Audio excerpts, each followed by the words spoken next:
Hi guys, welcome to this session in Power BI. In this module, I want to show you how to use filters in your reports. So on the screen, I've got some visuals. I just need to add a new one. So what I want to add is a card. So this is the card visual. And on there, I just want revenue. So I'm just going to tick revenue. And I want another one that's going to be revenue as well. So I just want two of the same. So click on that one and then tick revenue again.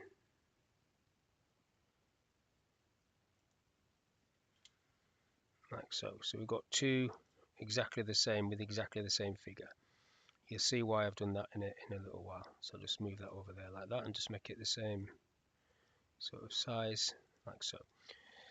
Now, the first filter that you usually come across in Power BI reports is by accident, where you accidentally click on, or you do click on one of these bars. What that does, it filters everything on this sheet to represent whatever you've just filtered.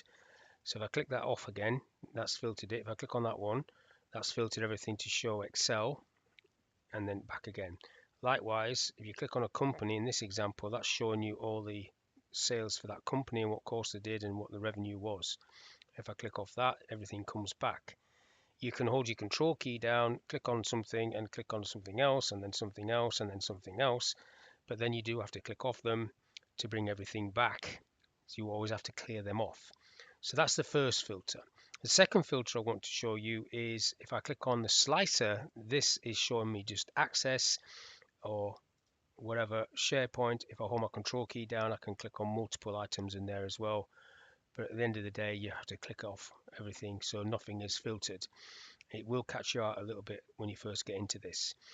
Now, what I want to do now is show you how you can stop some of these filters.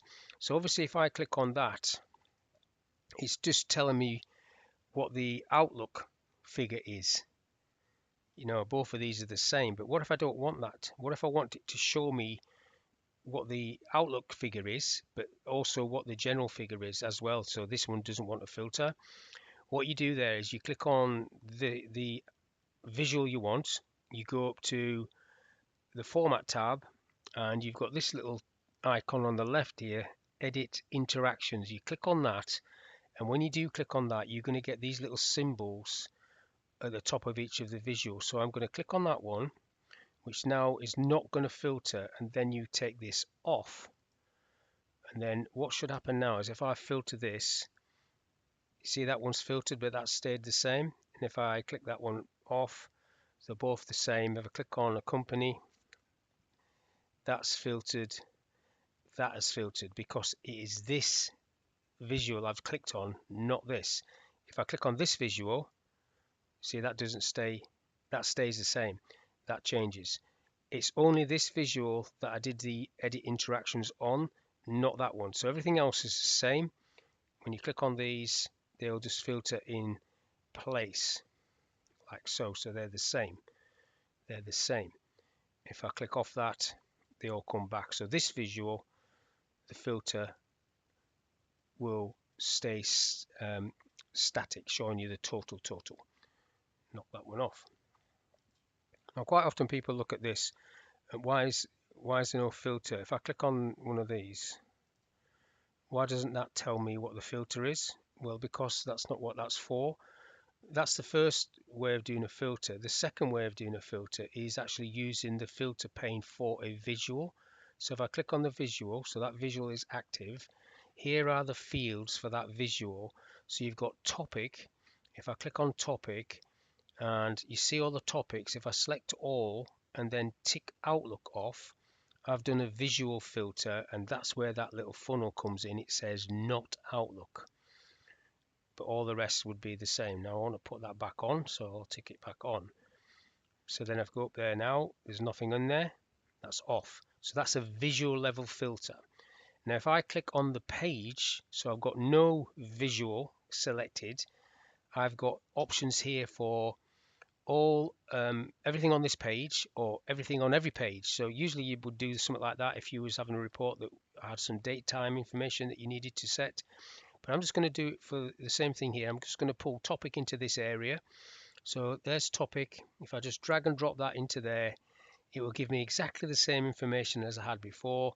But when I do it this time, if I select everything off and just put everything on, should I say, and then take Outlook off. So now Outlook is off that visual, but it's off every visual, all of them, everything on this page. And then if I put it back on, that is back on. So that's the page. And if you don't want that, you take that off. If you put that in there, that would be on all of the pages. You would be taking Outlook off all of the pages. So just to recap, you've got a basic filter by clicking on any of the icons or any of the areas in a particular visual. You have to click them back to get them back on. If you click on a visual, you've got what's called a visual level filter by selecting it from over here in the filter pane. If I click off that, you've also got a page level filter and all page level filters if you're using this pane when you've got no visual selected. So those are the main filters, and obviously the last one is the slicer. So that's all I want to talk about in this little video, how you can apply a filter to your visuals and the different ways to do that. So hopefully that information was of use. Thank you for your time, and I'll catch you on the next one.